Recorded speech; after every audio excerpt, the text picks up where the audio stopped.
Reka nongere mbasuhuze mbifurize ibihe byiza mwebwe mukomeje kudukurikira mukomeje kuba natwe muri gahunda z'amakuru ndetse n'ibiganiro bitandukanye, ndizera yuko mukomeza kugenda mugubwa neza mwe muri mu Rwanda namwe muri hanze y'igihugu cy'u Rwanda by'umwihariko mu karere k'ibiyaga bigari muri Uganda, Repubulika ya Demokarasi ya Kongo, igihugu cya Tanzania ndetse n'igihugu cy'u Burundi, mwese ikaze. Hanyuma namwe muri hakurya y'amazi magari by'umwihariko abantu muri Canada ndetse muri Leta Zunze Ubumwe za Amerika tuhafite audience nyinshi cyane, ikaze muri amakuru. Ntabwo ndaza kubatindira, hari amakuru akomeye cyane avugwa kuri Brigade General Geoffrey. Uyu nguyu yagizwe umusirikare ukomeye cyane ndetse mu ngabo z'u Rwanda, ariko kandi umupilote wihariye w'umukuru w'igihugu cy'u Rwanda, Perezida Paul Kagame. Hari amakuru azindutse amuvugaho akomeye cyane, nifuza ko turaza kugarukaho muri aya makuru yacu, ariko kandi mbere gato yuko turaza kwinjira kuri inkuru ya kuri Brigade General Geoffrey, reka mbabwire andi makuru uburyo bw'incamake, mbabwira ko M23 yamenyesheje leta ya RDC ko idateze kuva mu bindi bice igenzura.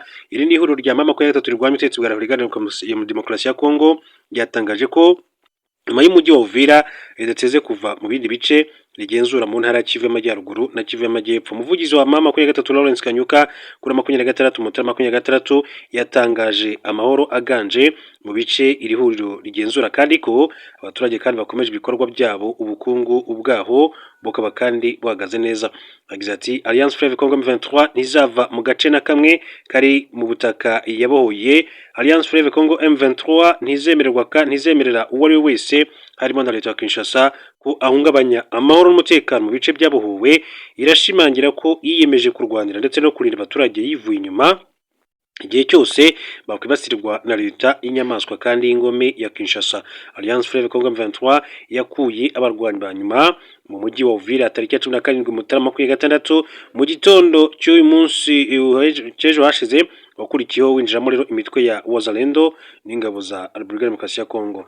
Ubwo Wazalendo n'ingabo za RDC kandi byinjiraga muri uwo mujyi byigambye insinzi, biteguza ko mu gihe cya vuba bizatangiza urugamba rwo gufata ibindi bice byose M23 igenzura kugeza umujyi wa Bunagana. Lawrence Kanyuka yatangaje ko bitangaje kubona leta ya RDC yishimira ko ingabo zayo zinjiye mu mujyi wa Uvira, kandi ibizi ko byashobotse kubera icyemezo cya M23 cyo gukuramo abarwanyi ku bushake kugira ngo amahoro aboneke. Tariki ya 23 Mutarama, umuvugizi w'agateganyo w'ingabo za Repubulika ya Demokarasi ya Kongo Lieutenant Colonel Mark Hazuke yatangaje ko ubwo abarwanyi ba nyuma ba AFC M23 bavaga mu mujyi wa Uvira bangije ibikorwa remezo by'ingenzi, biba n'ibikoresho birimo ibyubakishwa imihanda. Alliance Fleuve Congo M23 yasubije ko ibyatangajwe na Lieutenant Colonel Mark Hazuke ari binyoma, isobanura ko abarwanyi bayo bavuye muri uyu mujyi ku manywa y'ihangu. Abaturage n'ibitangazamakuru birimo n'iby'imbere igihugu na mpuzamahanga bireba. Iri huriro kandi ryagaragaje ko kuva ingabo za RDC na Wazalendo byinjira mu mujyi wa Uvira byakoze ibyaha byinshi byibasira kiremwamuntu, bihagarika internet kugira ngo umuryango mpuzamahanga utamenya ibiba biri kubera muri kara gace cyangwa se ibiba biri kuhabera muri rusange. Hanyuma yari makuru, reka mbabwire ko Ubushinwa General akurikiranyweho kumena amabanga y'intwaro kirimbuzi. General Zhang Youxia wahoze ari Vice Perezida w'inama nkuru y'igihugu y'Ubushinwa ari gukorwaho iperereza ku cyaha cyo kumenera Leta Zunze Ubumwe za Amerika amabanga y'intwaro kirimbuzi no kwakira ruswa kugira ngo agire umusirikare w'umuministre w'ingabo. Inama nkuru y'ingabo z'Ubushinwa nirwo rwego rwo hejuru y'izindi, perezida warwo ni umukuru w'igihugu akungirizwa na ba Vice Perezida babiri, abandi bane barimo Minisitiri w'ingabo n'umugaba mukuru w'ingabo baza inyuma.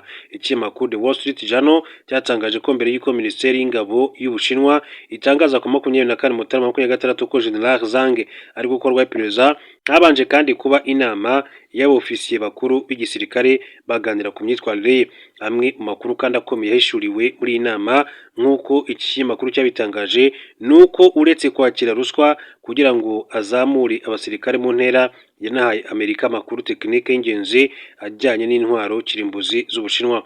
Bivuga ko bimwe mu bimenyetso bishinja General Zhang byatanzwe na Gu Jun wahoze ari umuyobozi mukuru w'ikigo cy'Ubushinwa gishinzwe gahunda za nucleaire, zaba iza gisivili n'iza gisirikare. Hashize icyumweru leta y'Ubushinwa itangaje ko iri gukora iperereza kuri Gu ku makosa akomeye cyane yo kurenga ku mahame ngengamyitwarire y'ishyaka ry'abakomunisiti riri ku butegetsi bw'iki gihugu n'amategeko y'igihugu muri rusange. Umuvugizi muri ambasade y'Ubushinwa muri Amerika yatangaje ko iperereza kuri General Zhang rishimangira ko ubuyobozi bw'igihugu cyabo butihanganira abarya ruswa. Tugarutse ku nkuru yacu reka mbabwire ko Colonel Gatsinzi yashyikirijwe ububasha bwo kungiriza uyoboye ingabo zirwanira mu kirere. Brigade General Geoffrey Gasana uherutse kugirwa umupilote wihariye wa perezida yahererekanyije ububasha na Colonel Dan Gatsinzi wamusimbuye ku mwanya w'umugaba mukuru wungirije w'ingabo zirwanira mu kirere ushinzwe ibikorwa. Ni igikorwa cyabaye kuri 26 Mutarama 2026 bibera ku cyicaro gikuru cy'ingabo z'u Rwanda ku Kimihurura mu karere ka Gasabo mu mujyi wa Kigali. Hanyuma rero mu ijoro ryo ku 24 Mutarama rishyira ku 25 Mutarama 2026 nibwo Perezida Kagame akaba ari umugaba w'ikirenga w'ingabo Brigade General Geoffrey Gasana yamugize umupilote wihariye no kuvuga perezida. N'imirimo azajya afatanya no kuba mujyanama minisitiri w'ingabo mu bijyanye n'imikorere y'umutwe w'ingabo zirwanira mu kirere. Brigade General Geoffrey Gasana wagizwe umupilote wa perezida asanzwe n'ubundi atwara indege. Muri 2023 Brigade General Gasana wari ufite rya Colonel nibwo yazamuwe mu ntera ahabwa irya Brigade General. Icyo gihe yari umugaba mukuru wungirije w'ingabo zirwanira mu kirere. Ni mu gihe Colonel Gatsinzi yahawe ipeti rya Colonel muri 2024 avuye ku rya Lieutenant Colonel. Muri 2025 Colonel Dan Gatsinzi niwe wabaye umunyeshuri wahize abandi mu basirikare bari barangije amasomo mu ishuri rikuru rya gisirikare rirereye i Nyakinama. Akaba rero ku munsi w'ejo barahererekanyije ububasha ariya ku Kimihurura ku cyicaro gikuru cy'ingabo z'igihugu cy'u Rwanda. Hanyuma mu yandi makuru akomeza kugenda avugwa, reka mbabwire ko n'amakuru avugwa ko Perezida Paul Kagame na Madame Jeannette Kagame ku munsi w'ejo masaha nimugoroba bakiriye ku meza abayobozi batandukanye b'umuryango Partners in Health ndetse n'aba University of Global Health Equity UGI baganira ku musaruro w'iyi kaminuza mu burezi bw'u Rwanda. Abakiriwe barimo Bill ndetse na Joyce Cummings bakora ibikorwa by'ubugiraneza. Didi Bertrand Fama ni umugore wa Dr Paul Fama uri mu bashinze UGI yitabye Imana muri 2022 ndetse n'uwitwa Ophelia Darol washinze Partners in Health. Umuyobozi w'icyubahiro wa UGI Dr Jim Young Kim ndetse n'umuyobozi mukuru wa UGI Professor Philippe Cotton. Aba bayobozi bakiriwe ku 26 Mutarama 2026 nyuma y'umunsi umwe habaye ibirori byo kwizihiza imyaka 10 UGI imaze itanga uburezi mu Rwanda, byabereye i Butaro mu karere ka Burera ku ishami ry'iyi kaminuza ryigisha ubuvuzi. Itangazo ryashyizwe hanze n'ibiro by'umukuru w'igihugu rivuga ko baganiriye ku ruhare rukomeye rwa UGI mu rwego rw'uburezi by'umwihariko ku guha amahugurwa yo ku rwego rwo hejuru abayobozi b'ejo hazaza mu rwego rw'ubuzima. Umuhango wo kwizihiza imyaka 10 UGI imaze mu Rwanda wahuriranye no gutanga impamyabumenyi ku banyeshuri 78 ba UGI barimo abaganga no kuvuga medical doctors 30 bari bamaze imyaka irenga 6 bahabwa amasomo batangiye muri 19. Nibo baganga ba mbere bahawe impamyabumenyi kuva iri shuri ry'Ibutaro ryatangizwa. Ibi birori Madame Jeannette Kagame kandi yabiherewemo impamyabumenyi y'ikirenga y'icyubahiro ashimirwa muhate ukomeye yashyize mu guteza imbere ubuvuzi burezi no guharanira ko byagera kuri buri wese ntawe usigaye inyuma. Ubwo yashyikirizaga iyi mpamyabumenyi Madame Jeannette Kagame, umuyobozi w'icyubahiro wa UGI Dr Jim Young Kim yagize ati ni umuyobozi wakoze cyane ku bijyanye n'uburezi, ubuzima n'iterambere ry'abaturage. Nk'umuyobozi kandi w'icyubahiro wa Imbuto Foundation, Madame Jeannette Kagame yaraniye uburezi bw'abakobwa, afasha abadafite ubushobozi kwiga neza, ateza imbere umuryango ndetse n'imishinga ijyanye n'ubuzima bw'imyororokere harimo no kurwanya kanseri, inkondo y'umura, kuyikingira abana b'abakobwa, gusuzuma abagore ndetse no guhangana na virusi itera sida. Imirimo ye yafashije ibihumbi by'abantu baba mu Rwanda ndetse no hanze y'igihugu cy'u Rwanda. Yashimiwe uruhare rwe mu kwita ku buzima bw'abana bavuka, kurwanya kanseri, indwara zo mu mutwe, ihame ry'ubwuzuzanye n'uburinganire, guteza imbere abana bategarugori, kwimakaza ubumwe n'ubudaheranwa by'Abanyarwanda, byose bituma u Rwanda kandi ruhiga ibindi bihugu mu kwimakaza iterambere riraheza. Madame Jeannette Kagame kandi yashimiwe uruhare rukomeye cyane yagize mu guteza imbere UGI kuva yitangira, by'umwihariko mbere na nyuma y'uko Dr Paul Fama yari amaze kwitaba Imana. Yijeje iyi kaminuza ko izakomeza kandi gukora kandi neza. Dr Jimmy yarakomeje ati nkanjye muri 2022 ubwo kaminuza yanyuraga mu bihe bikomeye, Dr Paul Fama yitaba Imana, Madame Jeannette Kagame yabaye hafi umuryango wa UGI, atanga ihumure, afasha kudahungabana, ati adutera imbaraga, yabikoze atiganda mu bushake ubushake budacogora ari nako kandi adufasha twese. Nishimwe Madame Jeannette Kagame yakiriye neza avuga ko aryakiranye amarangamutima avanze rikaba ishimwe ryo gucyubahiro inshuti ya nyayo y'u Rwanda. Ati gushimirwa muri ubu buryo ni impano ntabona uko mvuga kuba nzi ko inshuti yacu iri kuturebera aho muri ijuru. Ati mu gihe twishimira abaha icyubahiro ubuhangange bwe binyuze mu nsinzi yabo bimpa imbaraga zo kugerageza. Yavuze ko mu gihe kandi kirekire ibisubizo mu rwego rw'ubuzima byakunze gutekerezwa ko byabonwa bivuye ahandi, uyu munsi turi kubona ukuri gutandukanye nk'uko yabivuze. Umubabaro, indwara n'impfu ati zishobora kandi kwirindwa, ntabwo ari isezerano ryacu. Ntitugomba kandi gutegereza ko ibisubizo ati biva ikantarange. Igi yafunguye imiryango mu Rwanda muri 2015 bigizwemo uruhare na Partners in Health, umuryango wita ku buzima, bikozwe na Dr Paul Farmer. Tariki 25 Mutarama 2019 nibwo Perezida Kagame wari kumwe na Dr Paul Farmer witabye Imana 2022 batashye ishami rya Igi i Butaro mu karere ka Burera. Ubwo yashimiraga Dr Paul Farmer, Madame Jeannette Kagame yavuze ko muganga mwiza no kuvuga Dr Paul Farmer yari muri bake bizereraga mu gaciro ka buri kiremwa muntu. Yari afite amashuri ahambaye ariko ntabwo yigeze abikoresha mu kugaragaza ko asumba abandi, ahubwo yabikoreshaga mu kugaragaza inshingano ze mu gufasha ndetse no kwita ku bandi. Kuri ubu Igi itanga amasomo muri porogaramu 6 zo ku rwego rwa kaminuza ya Harvard muri Leta Zunze Ubumwe za Amerika. Impamvu nuko gahunda y'imyigishirize n'uburyo amasomo atangwa muri izo kaminuza zombi ari bumwe, ndetse n'abarimu bamwe nabo muri iyo kaminuza yo hakurya y'amazi magari. Muri 2024 ikigo kizobereye ibijyanye n'uburezi cya Times Higher Education cyashyize Igi ku mwanya wa 4 muri kaminuza 129 zikomeye cyane muri Afurika yo munsi y'ubutayu bwa Sahara. Abayigamo baturuka mu bihugu birimo u Rwanda, Leta Zunze Ubumwe za Amerika, Canada, Kenya, Malawi, Nigeria, Ghana, Sierra Leone, Tanzania, Lesotho, Uganda ndetse n'ahandi hatandukanye. Dukomeze tureba n'andi makuru atandukanye akomeje kugenda avugwa. Amakuru akomeza kugenda avugwa ni menshi cyane, ariko nk'uko nabivuze nabwiye ko 23 yashimangiye ko nta gace na kamwe igenzura izongera kuba yarekura nk'uko yabyitangarije. Ikindi gisirikare ntigikubita abagore, turashaka umugabo we w'ikigwari n'amagambo ya General Muhoozi Kainerugaba. Uyu akaba ari umuhungu wa Perezida Yoweri Kaguta Museveni, akaba ari umugaba w'ikirenga w'ingabo z'igihugu cya Uganda, avuga kuri Bobi Wine, ndetse n'ibyavuzwe ko igisirikare cya UPDF cyakubise umugore wa Bobi Wine. Hanyuma rero kuri wa mbere tariki 26 Mutarama umugaba mukuru w'ingabo za Uganda General Muhoozi Kainerugaba yahakanye ibivugwa n'umunyapolitiki utavuga rumwe n'ubutegetsi Bobi Wine, uvuga ko abasirikare bateye umugore we mu gitero cyagabwe mu rugo rwabo ari nijoro. Bobi Wine amazina ye nyakuri akaba ari Robert Kyagulanyi, yavuze ko abasirikare binjiye mu ijoro ryo kwa gatandatu mu rugo rwe ruherereye mu gace ka Magere i Kampala, bahotera abakozi, baniga umugore we Barbara Kyagulanyi cyangwa se Itungo. Hanyuma biba ngombwa ko ajya kwivuza. Wahise ajya kwisha nyuma y'amatora y'umukuru w'igihugu nk'uko Chimp Reports bivuga. Avuga ko icyo gihe atari mu rugo. General Kainerugaba akaba rero n'umuhungu wa Perezida Kaguta Museveni yamaganye ibyo birego mu butumwa yanditse kuri X agira ati igisirikare ntigikubita abagore, ntabwo kandi bakwiye umwanya wacu, turashaka umugabo w'ikigwari ntabwo ari we. Bobi Wine umuhanzi wahindutse umunyapolitike yashinze inzego z'umutekano za Uganda kumutoteza kuva tora ya perezida yo kuwa 15 Mutarama. Perezida Museveni yatsinze n'amajwi 71.6%.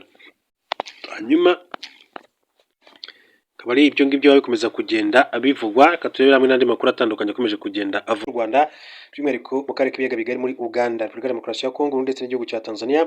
Ikaze muri aya makuru. Amakuru reka mbabwire ko imirwanire ya AFC M23 ntizigera iva mu bitekerezo by'umuyobozi wa MONUSCO.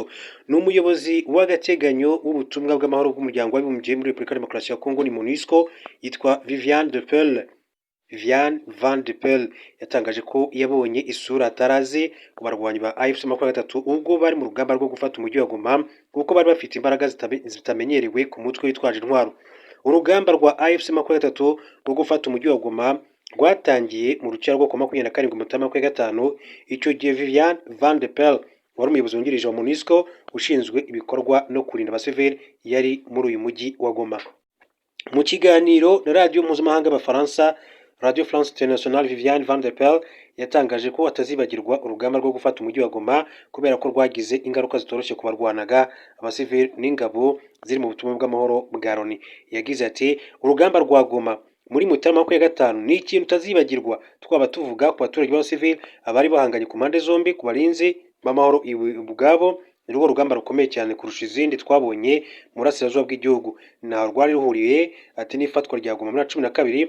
Ati kuri inshuro rwari urugamba rukomeye cyane rwo gufata uyu mujyi kandi rwatinze. Viviane Van der Pel yasobanuye ko ibigo by'ingabo za MONUSCO n'ingo abakozi b'ubutumwa babagamo byaguyeho amasasu. Ahamya ko nubwo we na bagenzi be bisanze hagati y'umuriro ubwo uru rugamba rwari rugeze mu mahina, atahamya ko icyo ari igitero Loni yagabweho. Ati twisanze mu muriro, nticyari igitero kitaziguye kuri Loni, ariko twisanze mu muriro. Muri uwo mwanya ati twakiraga abasivili nabo mu nzego z'umutekano bashakaga umutekano mu bigo byacu byaba bya gisirikare mu nkengero za Goma ati n'ibya gisivili. Umuyobozi yemeje ko kubera ko ingabo za MONUSCO zifatanyaga n'ingabo za Repubulika Demokarasi ya Kongo mu kurinda umujyi wa Goma kugira ngo udafatwa na AFC 23, icyo gihe zafatwaga nk'aho nazo ziri muri amakimbirane, bituma rero zibura uko ziva mu bice bimwe zijya mu bindi zisanzuye. Ingabo za MONUSCO, iza Repubulika Demokarasi ya Kongo, iza Afurika y'Epfo, Tanzania, Malawi, abacancuro b'Abanyaburayi, Wazalendo na FDLR byari ku ruhande rumwe, mu gihe umujyi wa Goma waberagamo uru rugamba hari abashingiraga ku mubare w'iri huriro bagatekereza ko kuwufata byaba ari inzozi AFC M23 itazigera ikabya. Viviane Van der Pel yabajijwe niba MONUSCO yaratekereje mbere ko Goma ishobora guterwa, asubiza ko yabitekereje kuko M23 ifite imbaraga n'ibikoresho biruta iby'umutwe witwaje intwaro usanzwe, kandi ko ikoranabuhanga yakoreshaga ryamize iryabo kuko byageze aho bananirwa no gukoresha kajugujugu zabo ndetse na drone z'intambara. Ati yego twari twiteguye ko Goma ishobora guterwa, ariko ndagira ngo nshimangire ko iyi M23 itandukanye niyo muri 12 kuyita gusa umutwe witwaje intwaro cyangwa se uw'inyeshyamba, bihabanye n'urwego rw'ibikoresho ifite n'uburyo kandi iri ku murongo. Umuyobozi w'agateganyo wa MONUSCO yatangaje ko urugamba rwo gufata ikibuga cy'indege cya Goma rwari rukomeye birenze imyumvire y'umuntu, kuko ingabo za Repubulika Demokarasi ya Kongo n'Abazalendo byagerageje kwihagararaho ariko zihatakariza bikomeye cyane ubuzima, nk'uko Viviane Van der Pel yakomeje abigarukaho. Tukiri kandi kuri umutwe reka mabwire ko M23 yamenyesheje leta ya RDC ko idateze kuva mu bindi bice igenzura. Iri huriro rya Alliance Fleuve Congo M23 rirwanya ubutegetsi bwa Repubulika Demokarasi ya Kongo ryatangaje ko nyuma y'umujyi wa Uvira idateze kuva mu bindi bice rigenzura mu ntara Kivu y'Amajyaruguru na Kivu y'Amajyepfo.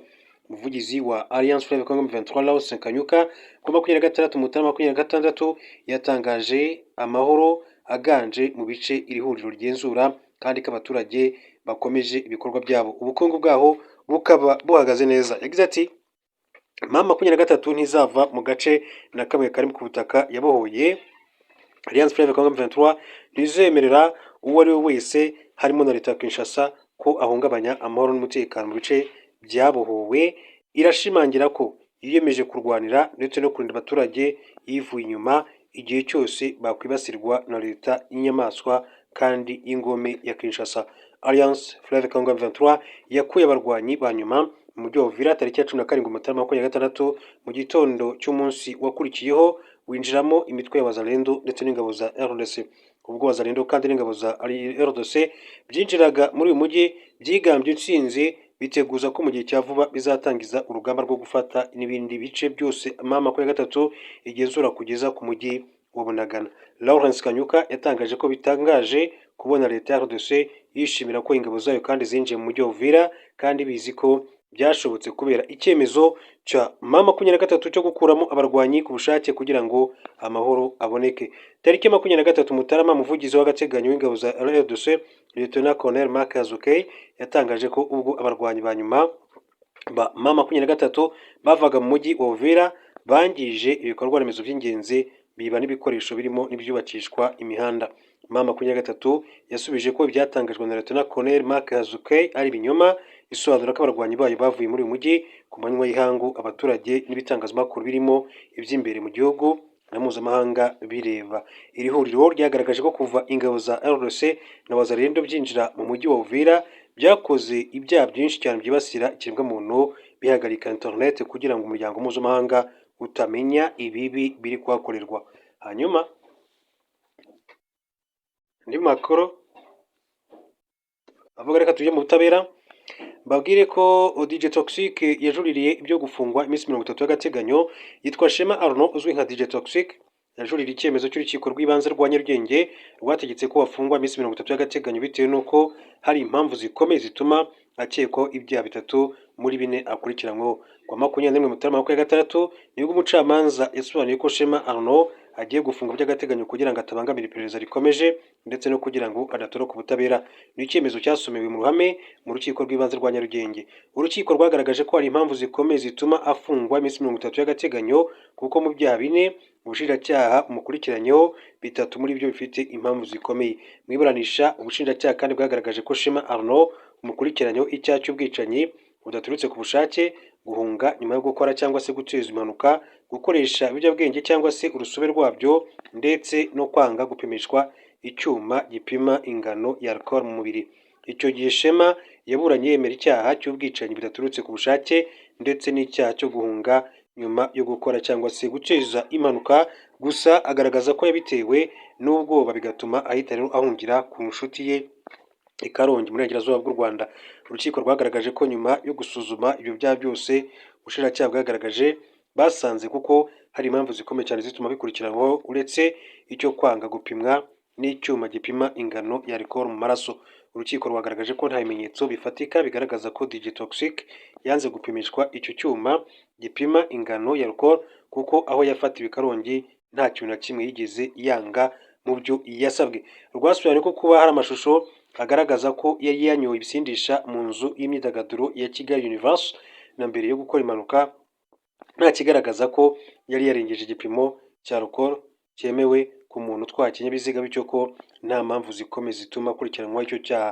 Ku cyaha cyo gukoresha ibiyobyabwenge cyangwa se urusobe rwabyo, urukiko rwashimangiye ko hari impamvu zikomeye zituma akomeza kugikurikiranwaho kuko hari inyandiko y'urwego rw'ubugenzacyaha Shema yashyizeho umukono yiyemerera ko yakoreshaga ibiyobyabwenge. Ikindi ni uko mu iperereza ryakozwe hari ibiyobyabwenge byasanzwe iwe mu rugo byo mu bwoko bw'urumogi rungana n'amagarama 2, bityo rutesha agaciro impamvu yatangaga agaragaza ko ibyo biyobyabwenge atazi ko byageze iwe mu rugo, ndetse kuri icyo cyaha rwatesha agaciro izindi mpamvu zatangwaga n'abamwunganira amategeko z'uko hari isuzuma yakorewe ritagaragaza niba mu maraso ye harimo ingano y'ibiyobyabwenge igize icyaha, kuko ibyo bidakuraho ko yabyiyemereye nubwo we avuga ko atabyemeye ku bushake bwe. Urukiko rwagaragaje ko rushingiye kuri izo mpamvu zose rutegetse ko Shema Arnaud afungwa iminsi 30 y'agateganyo agafungirwa mu igororo rya Nyarugenge riri Mageragere. Shema Arnaud yari yemerewe iminsi igera kuri 5 yo kujurira icyo cyemezo mu gihe yaba atanyuzwe nacyo. Igihe yamenye ko kuwa gatanu tariki 24 Mutarama 2026 Shema Arnaud yahise ajurira icyo cyemezo mu rukiko rwisumbuye rwa Nyarugenge asaba kurekurwa by'agateganyo. Shema utarishimiye icyemezo cy'urukiko rubanza ategereje ko ahabwa itariki y'ubujurire bwe ku ifunga n'ifungurwa ry'agateganyo mu rukiko rwisumbuye rwa Nyarugenge. Shema Arnaud yatawe muri yombi ku itariki 21 Ukuboza 2025 nyuma y'uko imodoka yaratwaye ikoze impanuka yaguyemo umupolisi agahita yitaba Imana. Kuri ubu afungiye mu igororo rya Nyarugenge riherereye